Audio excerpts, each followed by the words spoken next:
মাঝে মাঝে কিছু অপছন্দের জিনিসও আমাদের পছন্দের তালিকাতে চলে আসে। আমার মতো কার কার এরকম হয় বলো তো বন্ধুরা।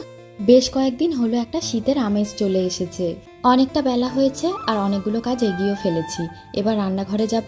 আমার প্রচন্ড একটা অপছন্দের মাছ ছিল এই লোটে মাছ, তবে এখন আর অপছন্দের তালিকাতে নেই।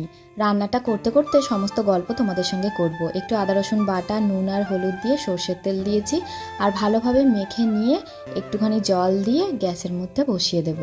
আজকে যে রেসিপিটা আমি শেয়ার করছি তোমাদের সঙ্গে, এটা আমার শাশুড়ি মায়ের রেসিপি। বিয়ের আগে না লোটে মাছ খেতে আমি একেবারেই পছন্দ করতাম না, তবে বিয়ের পর যখন এ বাড়িতে আসি একদিন লোটে মাছের এই রান্নাটা খেয়ে আমার এত ভালো লেগেছিল, তারপর থেকে লোটে মাছ আমার পছন্দের তালিকাতে চলে এসেছে।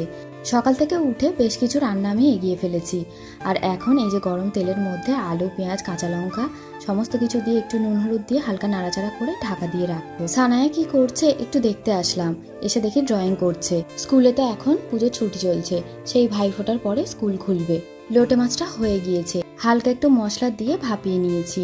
একটা কাঁটা চামচ দিয়ে লোটে মাছের মধ্যে যে বড় বড় কাঁটাগুলো থাকে একটু বেছে যতটা পারি ফেলে দেব।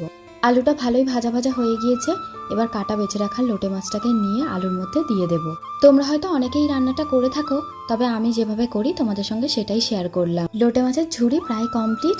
ওপর থেকে একটু ধনেপাতা ছড়িয়ে দিলাম। এর সঙ্গে আজকে বানিয়েছিলাম টমেটো আর কারি পাতা দিয়ে ডাল, আর তার সঙ্গে আছে একদম হালকা পাতলা চিকেন, সব রকম সবজি দিয়ে। সব শেষে আজকের স্পেশাল মেনু লোটে মাছের ঝুড়ি। তাহলে বন্ধুরা রান্নাটা কেমন লাগলো অবশ্যই জানিও।